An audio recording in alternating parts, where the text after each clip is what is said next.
Well, right away I'm thinking, psh, that sounds good. And yet, underlying all of this, there was still a huge skepticism. I'm trying to understand what's the catch, you know, sort of. But as I'm hearing him tell me this, I'm thinking, he's right. Everything he's saying is exactly right. This makes a lot of sense to me. So I started thinking, maybe I should do this. You know, this is so far so good. It all sounds pretty good to me. Now, as I was thinking along those lines, the volleyball game was being played, and a girl in the volleyball game that was set to serve. So she's standing there with the ball, and the whole game is being held up waiting for her to serve. And she comes over to me carrying the ball just like this, carrying it. And she's like, and she says, "Barry, what are you doing?" Now I found out later, much later, that this particular girl was a Christian. I didn't know that at the time. And so it seems only natural that she would be the one, I guess, to come over. But she came over and she said, "Barry, what are you doing?" And I kind of said back to her in a very, almost like a drunken stupor. I said, "I think I'm going to go with them." Like that. And they were very pleased about this. And they sort of turned me around away from the volleyball game. And she was like, she didn't really say it, but her gaze and her coming over was as if to say, "Are you sure you know what you're doing?" You know? And so then they were like, "Yeah, he knows what he's doing. He doesn't need you." So you go back to your volleyball game. And she did, you know. She went, okay. She went and played volleyball. And then they steered me away from the volleyball game and sort of led me away from there and towards the perimeter of this area where, you know, there's a lot of dorm rooms sort of in a circle. And inside that circle was where a lot of activities could go on, and that's where the volleyball game was happening. And they led me out of that area altogether and more off to the perimeter where there were these big live oak trees. And then it gets real wooded and a lot of, you know, hiking trails and stuff way out there. And so they led me that way, outside of the camp area, and just off to the edge of the camp area where the trees began to be wooded and darker and shadowed. And so they led me over there, and they continued to talk to me as they did that. And the leader said, "There's something I need you to understand if you choose to go with us. Everything's going to change from this day on." They said, "We can make your dream happen, and you won't even have to like finish high school. We'll put you in touch with the right people, and you'll begin your career." And I'm like, "This sounds great." And they said, "But there's something I have to tell you before you make a decision." I said, "Okay." Now this is where it gets really weird. If you think it's weird up to now, here's where it gets really weird. He told me that if I go with them, at the end of my life, someday, way off in the future, I will go to hell and not to heaven. And as soon as he told me that, I was like stopped, you know. And now I'm thinking, well, I don't know about that. I don't know if I like that, you know. And then they tried, all of them, tried to act like that was no big deal. And they tried to tell me, "Don't worry about it. We're going there, and you don't see us scared." They told me hell is not the bad place you've been told. They said hell is actually, you know, going to be a place you're going to like it there. And they told me that because you're with us, they didn't try to say hell's not scary. They just tried to tell me that because I was with them, it wouldn't be scary for me, that I'd be one of the in crowd.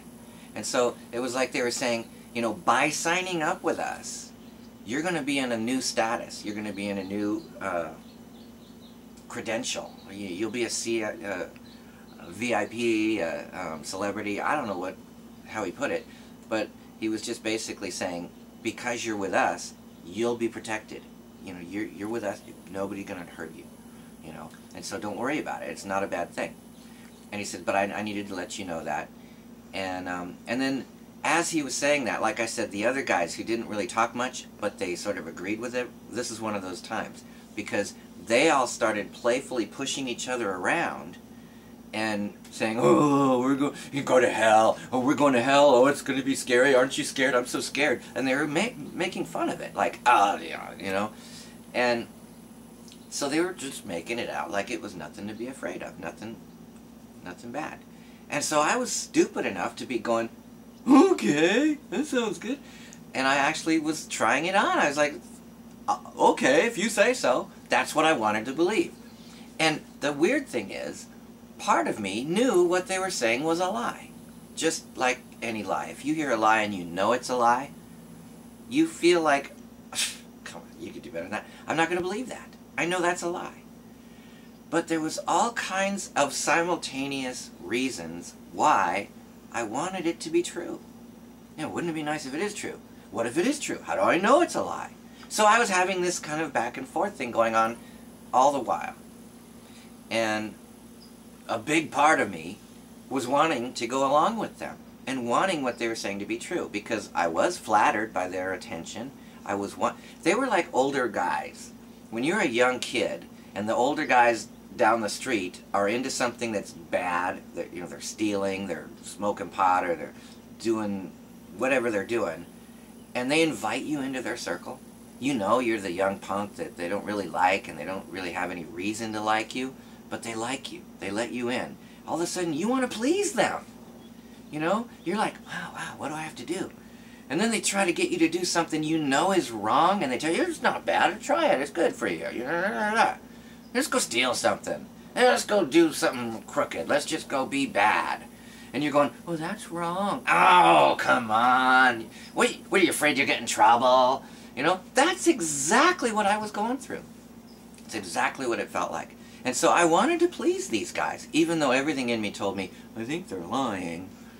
But what if maybe?" I wanted it to be true. I wanted to please. I wanted to go along with them. And so I was ready to say, "Let's give it a try." And they started leading me towards these trees. And as we got toward these trees, I noticed something about the trees change. As thick trees, they automatically had their own intrinsic shadows and darkness. But there was a new kind of shadow forming, a new kind of darkness forming in these trees, in the shadow of these trees, that was not natural.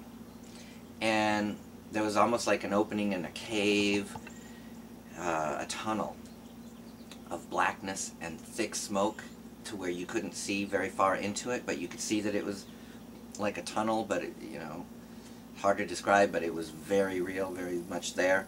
And they said, all I have to do to say yes to them right now, I didn't have to sign my name in blood or some weird thing, all I had to do was walk with them into this tunnel.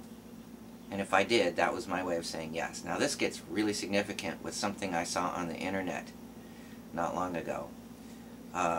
If you've ever heard of Robert Johnson, that's the famous blues guy from way back, Mississippi blues, you know, the Crossroads. He wrote that song that Eric Clapton immortalized called Crossroad Blues. I went down to the crossroads, fell down on my knees.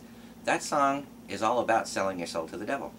And there are many stories associated with that, many probably myths, but you can trace it. Go and look it up on the internet, and you can find a lot of information about this and supposed, you know, what it was all about. And one of them, or I may be getting confused with, because you know, they made it into a movie, that movie Crossroads with Ralph Macchio or whatever, and Joe Seneca, and Steve Vai plays all the guitar parts. And it's an interesting movie. But there's a situation in one of these tales of going down to the crossroads where all the guy had to do to say yes to the devil in that circumstance was very similar to me. Literally like cross the road, or there was a line in the dirt that this agent of Satan wrote, you know, said, "If you want to follow me, cross this line and you'll be saying yes to me." And I thought, oh my gosh, that just reminds me of what they, you know, I didn't have to sign anything, didn't have to swear any allegiance or anything. All I had to do was walk with them into a tunnel that was right before me.